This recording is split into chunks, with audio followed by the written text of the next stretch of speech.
«Василей» в этом году пройдет в необычном онлайн-формате. Конкурс современной песни в эту среду покажет Юрган. 12 коллективов представят свои творческие номера. И на этот раз участники не только из Коми, а еще и из других городов России, даже из-за рубежа. Александра Головина передает с репетиции.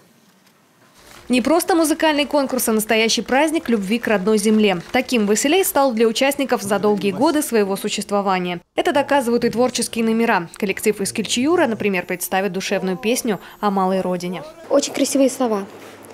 И мелодии, они как будто созданы друг для друга. То есть песня сразу зазвучала. Она о нашем крае, о красоте Ижемы, о нашем красивом языке, о людях, которые там живут. О том, что у нас холодно, но мы не огорчаемся, потому что все в наших руках. Главное, чтобы наши сердца горели и будет светло и тепло. «Василей» всегда был визитной карточкой Усть-Куломского района и, вопреки переживаниям сельчан, ей и останется. Новость о том, что конкурс уходит в онлайн, сперва приняли с опаской, но позже стало понятно – ограничения пошли только на пользу. Но от этого менее интересным «Василей» не станет, я уверен. Достаточно интересные номера, яркие, самобытные. Не останутся также в сценарии небольшие интермедии, которые записывались. И я с большим удовольствием буду сам наблюдать это с экранов телевизоров и приглашаю всех жителей республики сделать это 13 числа в 20:00 на телеканале «Юрган».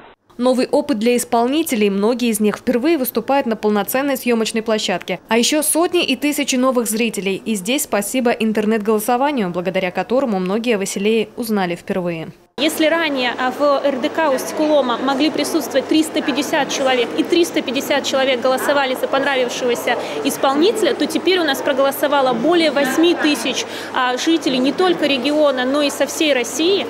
Пост с народным голосованием увидели более 80 тысяч пользователей социальной сети ВКонтакте.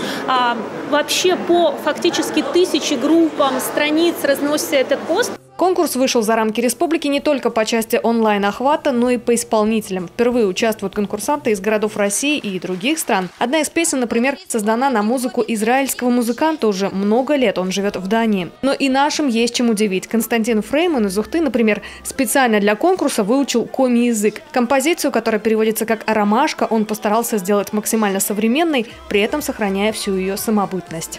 Подачи вот этой современной, может быть, как-то молодежь тоже разжечь, чтобы в будущих конкурсах тоже участвовали, посмотрели, может быть, на примере, что стоит пробовать экспериментировать в таком направлении. Современная подача в конкурсе современной песни «Бинго» – точное попадание.